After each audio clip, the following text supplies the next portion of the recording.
The news at noon is brought to you by Owensboro Health. Get care from Owensboro Health's pulmonology and sleep medicine teams in Owensboro and Madisonville. OwensboroHealth.org.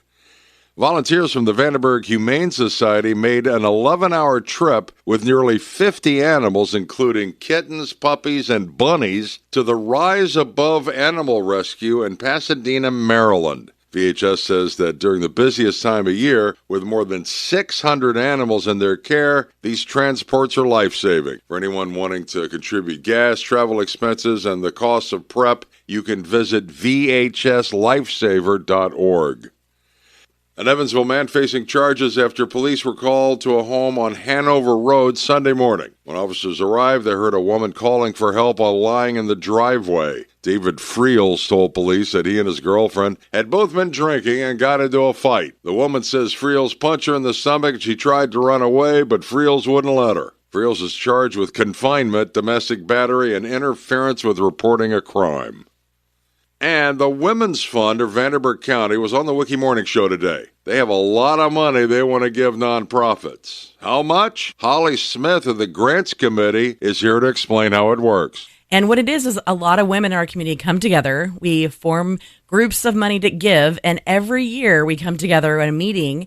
We narrow down finalists for the grants. We come together, and that night we vote, and this year we will give 2 $50,000 grants and 4 $10,000 grants. Every nonprofit who comes walks away, and the total will be $140,000. But July 16th is the deadline. Google Vanderburgh Women's Fund to get in on their generosity.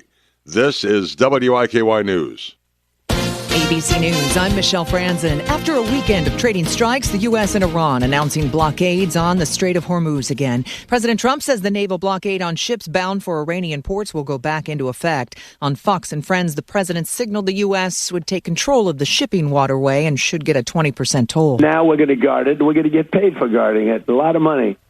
But we just want to be reimbursed for doing all of this, for putting our people in danger. In Maine, according to multiple sources, federal immigration authorities were involved in a shooting in the town of Biddeford. On Facebook, Maine State Speaker Ryan Fecteau posted one person was killed. That shooting has led to protests. Homeland Security and the FBI have not responded to ABC's request for comment.